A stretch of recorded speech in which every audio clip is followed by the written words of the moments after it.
కుంభరాశి జాతకులు మీరు ప్రతిరోజు స్నానం చేసేటప్పుడు మీ ఇంట ఒక దేవత వచ్చి వెళ్తుంది అనే విషయం మీకు తెలుసా?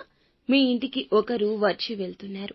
వారు ఎవరు, ఏం జరుగుతుంది అనేది తెలుసుకుందాము. ఇక మీ ఇంటికి వచ్చి వెళ్తున్న ఆ స్త్రీ ఎవరో కాదండి, సాక్షాత్తు లక్ష్మీదేవి మీ ఇంట్లో కొలువై ఉంటుంది. చాలా సార్లు మీ ఇంటి గుమ్మం వద్దకు వచ్చి వెళ్లిపోతూ ఉంది. ఎందుకంటే మీ ఇంట్లో శుభ్రత లేకపోవడము, సమస్యల గండంతో బాధపడుతూ ఉండడము, ఇంట్లోని ఆడవారు బాధపడుతూ ఉండడము, లేదా ఎప్పుడు ధనం లేదు లేదు అనే నిరాసక్తతతో దైవాన్ని నిందించడము, ఇలాంటి తప్పిదాలు చేస్తున్నారు.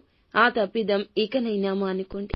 అమ్మవారు మిమ్మల్ని ఖచ్చితంగా అనుగ్రహిస్తుంది. మీ ఇంటిని, వంటిని, మీ ఆత్మను కూడా పరిశుభ్రంగా ఉంచుకోండి. మీకు ఇంకా ఇతరత్ర ఎటువంటి సమస్యలు, సంతాన సమస్యలు, భార్యాభర్తల సమస్యలు, స్త్రీ పురుష వశీకరణం కూడా చేయగలరు మా గురువు గారు. 3 రోజుల్లో పరిష్కారం లభించును. నమ్మకంతో సంప్రదించండి.